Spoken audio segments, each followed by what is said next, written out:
All right, so this is our recommendation report presentation on the ongoing pilot shortage and what can be done. I'm Hayden Williams, I'm Darren Callahan. and let's get right into it.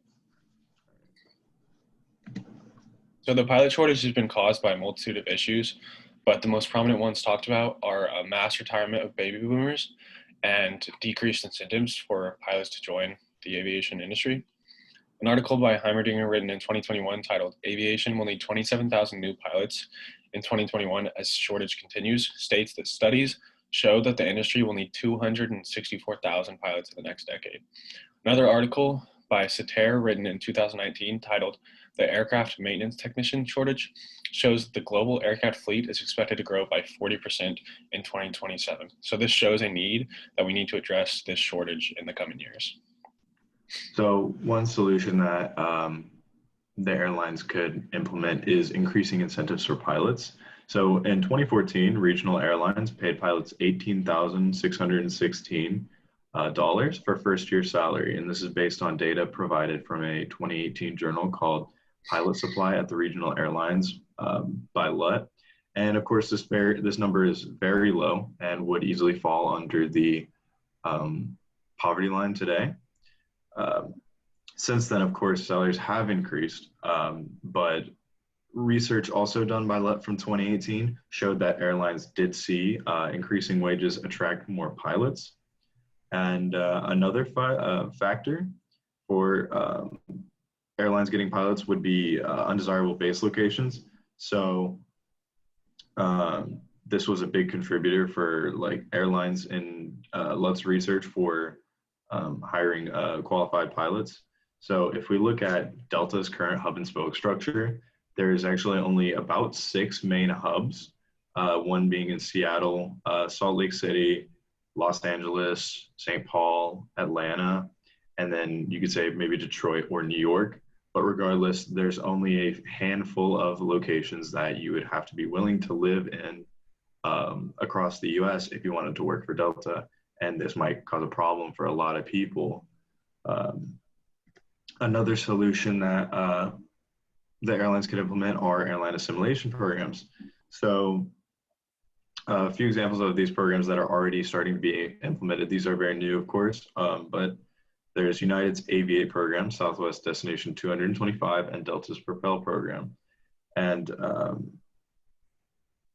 basically, we're going to talk about United's Aviate program a little more in depth in the next slide, but these make it easier for a pilot to go from being a student pilot to basically working at one of these major airlines.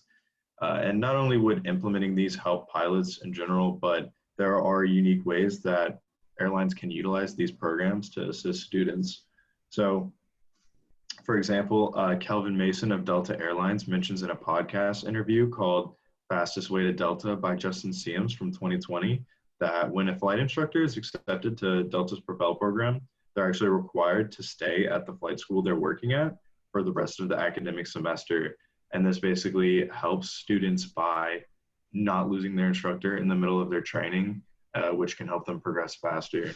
So if we look more in depth at United's Aviate program, basically consists of training at a flight school, for example, Embry-Riddle or United's new Aviate Academy, and building experience with United's other airline partners, regionals or United Express partners, and you're almost guaranteed a spot at United, and you're actually able to gain additional benefits through the airline. And so this is just a huge tool that new pilots can use in order to go from being a student pilot to a first officer or captain. So now the conclusions that we have drawn. So the pilot shortage is an issue that needs to be addressed by the airlines now. The airlines cannot afford to wait because it will cause detrimental damage to them financially. And the world relies on aviation so much that we really have to address this issue now before it becomes a problem.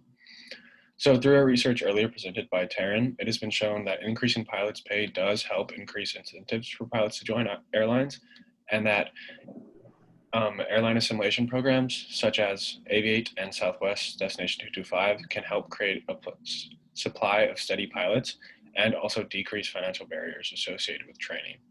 So on to our recommendations. So our recommendation of these two options has been airline simulation programs.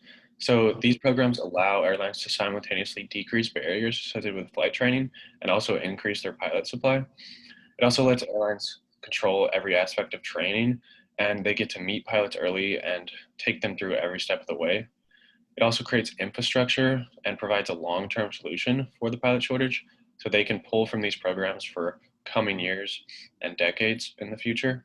So airline simulation programs offer the most effective solution to the pilot shortage because of this long-term solution. All right, here are references. All right, thank you for your time.